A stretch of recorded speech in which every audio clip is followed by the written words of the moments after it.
Salam sejahtera Bapak Ibu sekalian yang sama dikasihi oleh Tuhan. Kembali kita berjumpa di dalam renungan pada saat kali ini. Kita akan membaca dari Matius pasalnya yang ke-19 dan ayatnya yang ke-26.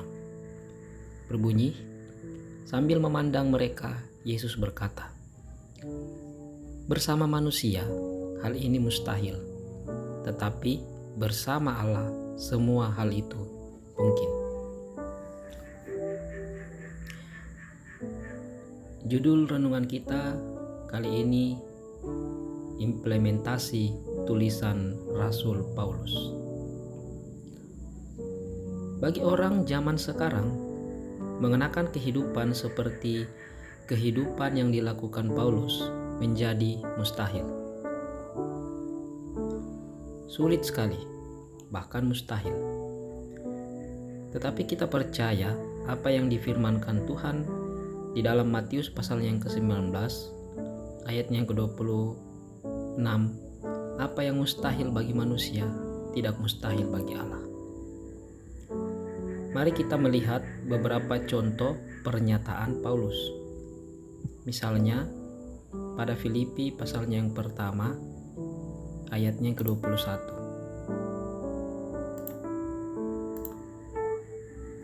Pada Filipi pasal yang pertama ayat yang ke-21 berbunyi, "Karena bagiku hidup adalah Kristus dan mati adalah keuntungan." Ayat itu sudah mengisyaratkan bahwa orang percaya tidak punya bagian apa-apa untuk dirinya. Kesemuanya itu untuk Tuhan. Jadi, kita tidak boleh membuat persentase berapa persen untuk Tuhan dan berapa persen untuk yang lain. Semua adalah milik Tuhan. Bagiku hidup adalah Kristus dan mati adalah keuntungan.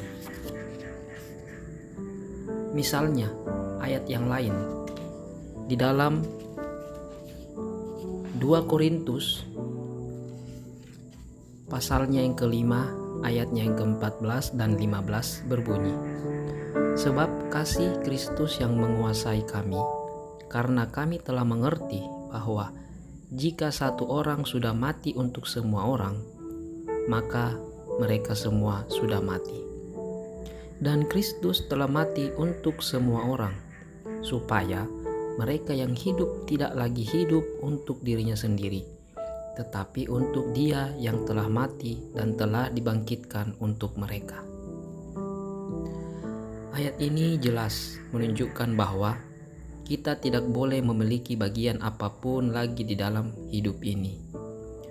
Semua harus dipersembahkan untuk Tuhan. Jadi, tidak heran kalau Paulus mengatakan dalam 1 Korintus pasal yang ke-6 ayat yang ke-19 dan 20, "Kamu bukan milik kamu sendiri, muliakanlah Allah di dalam tubuhmu atau dengan tubuhmu." Pertanyaannya, kita sudah memberikan beberapa persen untuk Tuhan? Ini bukan jumlah uang loh, juga bukan jumlah waktu.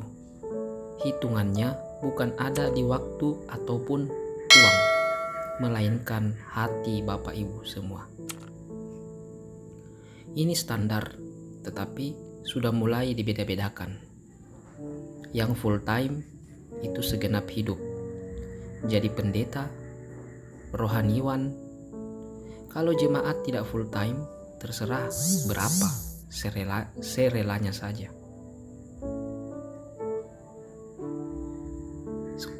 Kurang ajar ini sebenarnya. Tidak diukur oleh waktu, berapa banyak. Bukan diukur oleh uang, berapa jumlahnya.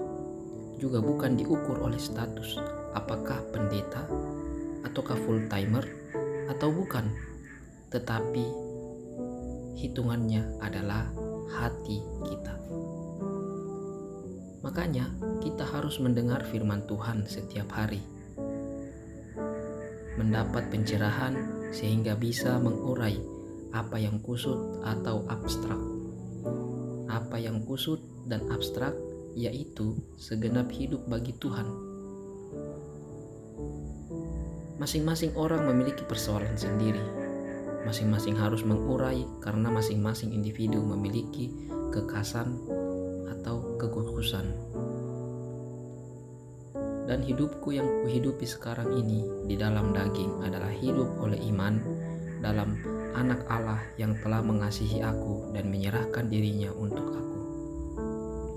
Kalau tulisan Paulus disorot dari kacamata dogmatika, lalu diurai dengan kalimat, tidak ada habis-habisnya sampai sekarang.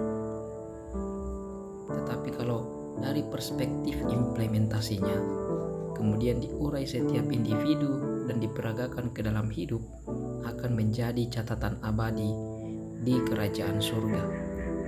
Kalimat seperti ini, dan hidupku yang kuhidupi sekarang di dalam daging adalah hidup oleh iman dalam Anak Allah yang telah mengasihi aku dan menyerahkan dirinya untuk aku. Bagaimana mengurai kalimat ini?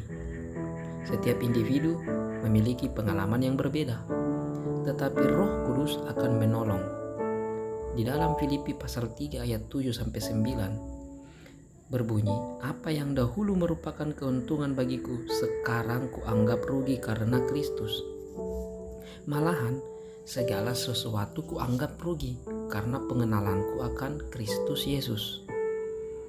Oleh karena Dialah aku telah melepaskan semua dan menganggapnya sampah, supaya aku memperoleh Kristus. Paulus sudah punya gelar. Dia pernah sekolah menurut tradisi School of Hillel di sekolah teolog Yahudi pada zamannya.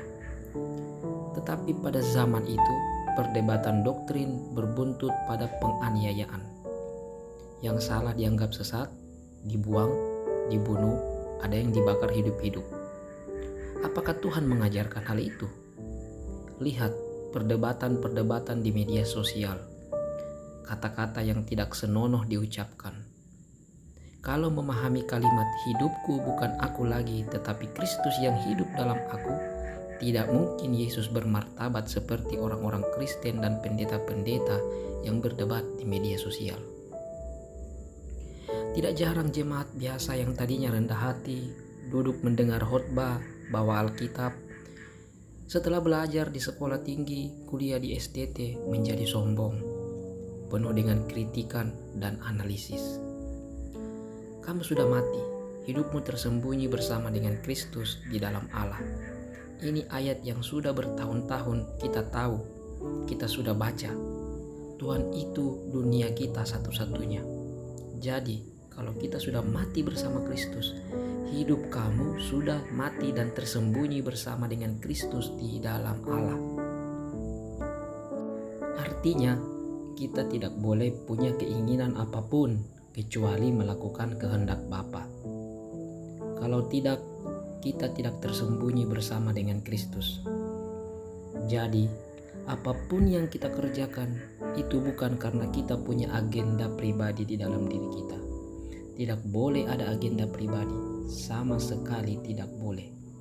Kita hidup ini semata-mata untuk kepentingan kerajaan surga dan untuk menyenangkan hati Bapa di surga. Baik, terima kasih Bapak Ibu sekalian yang sudah mendengarkan renungan ini. Semoga Bapak Ibu terberkati. Subscribe channel ini dan nyalakan tombol loncengnya sehingga Bapak Ibu bisa mengetahui update terbaru. Salam kasih Kristus.